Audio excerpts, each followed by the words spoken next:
माता की, भारत माता की। কোচবিহারে বিরোধী দলনেতার ওপর হামলার প্রতিবাদে গাইঘাটায় পথ অবরোধ, নেতৃত্বে বিধায়ক সুব্রত ঠাকুর। কোচবিহারে বিরোধী দলনেতা শুভেন্দু অধিকারীর ওপর হামলা হওয়ার প্রতিবাদে উত্তপ্ত হয়ে উঠল উত্তর 24 পরগনার গাইঘাটা। এদিন গাইঘাটা থানার সামনে প্রায় 1 ঘণ্টা ধরে পথ অবরোধ করেন স্থানীয় বিজেপি নেতৃত্ব।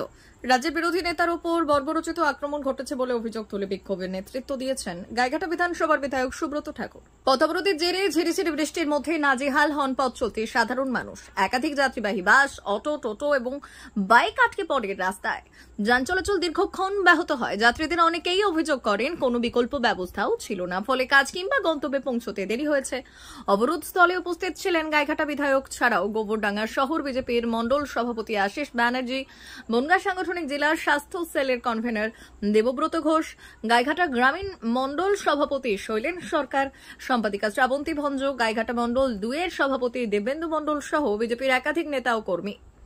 ঘটনার প্রেক্ষিতে সাংবাদিকদের মুখোমুখি হয়ে বিধায়ক সুব্রত ঠাকুর অভিযোগ করলেন, রাজ্যে যেভাবে এসআইআর অর্থাৎ ভোটার তালিকা সংশোধনের কাজ চলছে তাতে শাসক দল গভীর সংকটে পড়তে চলেছে। তার দাবি, এই প্রক্রিয়ায় 1 কোটিরও বেশি মৃত এবং ভুয়ো ভোটার বাদ পড়বে। এই ভোটার বাদ গেলে 2026 সালে নির্বাচনে মুখ্যমন্ত্রী মমতা বন্দ্যোপাধ্যায়ের ক্ষমতা ধরে রাখা সম্ভব হবে না বলেই আশঙ্কা করছে তৃণমূল কংগ্রেস।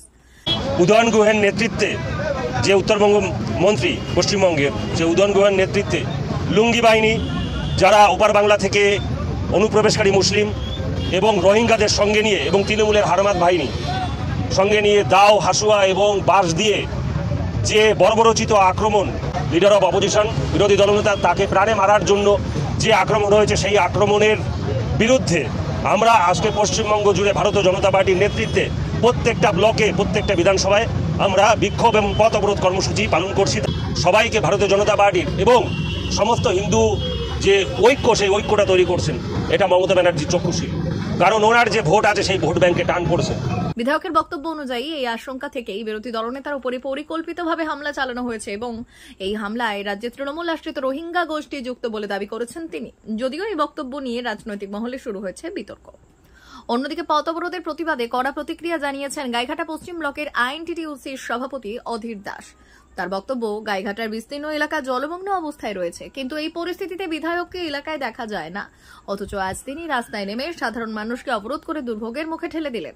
অধীর দাসের মতে এটি জনসচেতনতা নয়, বরং মানুষকে রাজনৈতিক স্বার্থে বিপদে ফেলা। প্রথম কথা হচ্ছে, আজকে অবরোধের এজেন্ডাই তো আমরা বুঝতে পারলাম না, কি কারণে পথ অবরোধ, কি করে মানে মানুষের হেনস্থা, এই যে সাধারণ যে শ্রমিকরা যে গাড়ি চলাচল করছে এবং সাধারণ মানুষের যেভাবে হেনস্থা করছে, এই হেনস্থার কোনো জবাব বা ভাষা আমাদের কাছে নেই। আজকে ওনাকে আমি পথ অবরোধ করতে দেখলাম গাইঘাটার বুকে, কিন্তু এই সুব্রত ঠাকুরকে আমরা এই যে বিস্তীর্ণ এলাকা গাইঘাটার, তার বিধানসভার মধ্যে এখান থেকে আমখোলার থেকে শুরু করে বিভিন্ন জায়গায় দেখুন জল প্লাবিত হয়েছে। ওখানকার মানুষ কীভাবে দুরবস্থার মধ্যে আছে, বসবাস করছে, একটা তিরপলের ব্যবস্থা, মানুষের রেশনের ব্যবস্থা, সেই ব্যাপারে কিন্তু তারা কোথাও দেখতে পাইনি। আজকে হঠাৎ তিনি কুচবিহারের কথা বলছেন যে কুচবিহারে শুভেন্দু অধিকারী কনভয় দোকানটায় আক্রমণ করা হয়েছে, এই জন্য তিনি এখানে অবরোধ করতে এসছেন। তো কুচবিহারের উত্তম কুমার ব্রজবাসীর নামে এনআরসি এসছে, আরও 3 জনের নামে এনআরসির নোটিশ পাঠাচ্ছে আসাম সরকার। আমরা হেমন্ত বিশ্ব শর্মাদের এনআরসির নোটিশ পাঠাচ্ছি। সেখানকার বাঙালি আজকে বাঙালি সম্মান রক্ষার্থে বাঙালি খেপেছে। রাজ্য রাজনীতিতে উত্তপ্ত পরিস্থিতির মধ্যে এই প্রতিবাদ কর্মসূচি ও পাল্টা প্রতিক্রিয়া যথেষ্ট তাৎপর্যপূর্ণ বলেই মনে করছেন পর্যবেক্ষকরা। পুলিশের তরফে কড়া নজরদারি চালিয়ে পরিস্থিতি নিয়ন্ত্রণে রাখা হয়, তবে কোনো অপ্রীতিকর ঘটনা ঘটেনি। ব্যুরো রিপোর্ট, ভুবনরাম সংবাদ।